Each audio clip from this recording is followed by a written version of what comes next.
Жомартбек болот, Баткен облусунун Кыданжар районуна караштуу Кызыл Булак айылынын тургуну болуп, мына ушундай адыр жерге 2019-жылы тамчылатып сугаруу менен 2 гектар жерге таштуу жерге бак кылганбыз. Азыркы кезде гилас, шабдалы өзүңүздөр көрүп тургандай түшүмүнүн берип аткан мезгил. Бул жерде малина, гилас, шабдалы жана башка көчөттөрдү өстүрүп келатабыз.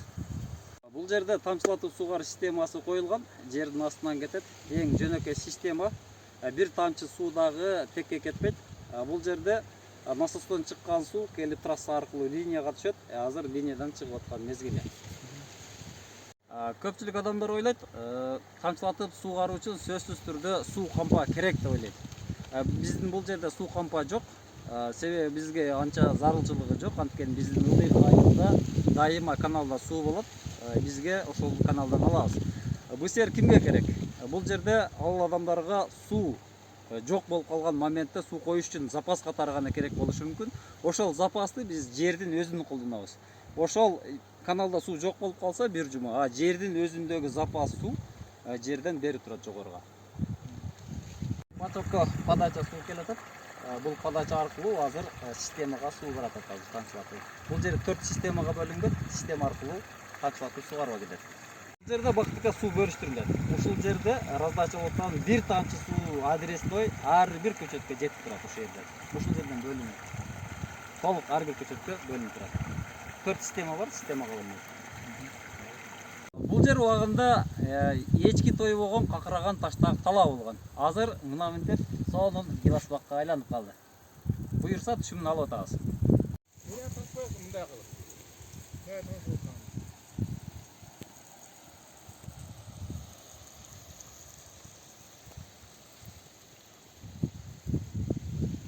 Тамчылатып суугаруу аркылуу сууну үнөмдөөгө болот. Тамчылатып суугарууну акырындап акылдуу башкарууга өткөрүшүбүз керек. Аба ырайы канча болду? Мына ошого карата акылдуу суугаруу өзү башкарып, керектүү сууну берип турат. Келечекте мына ушуга өтүшүбүз керек. Бул кайрак жерде болуп аткан малина. Түшүмүн терип сатып атабыз. Мынакей. Остигенько.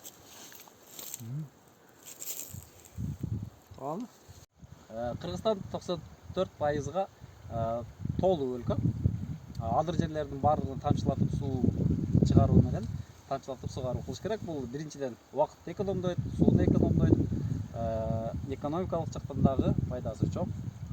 Мына ушундай интенсивдүү бактарды тамчылатуу аркылуу кылса болот. Анткени биз тоолуу өлкөбүз.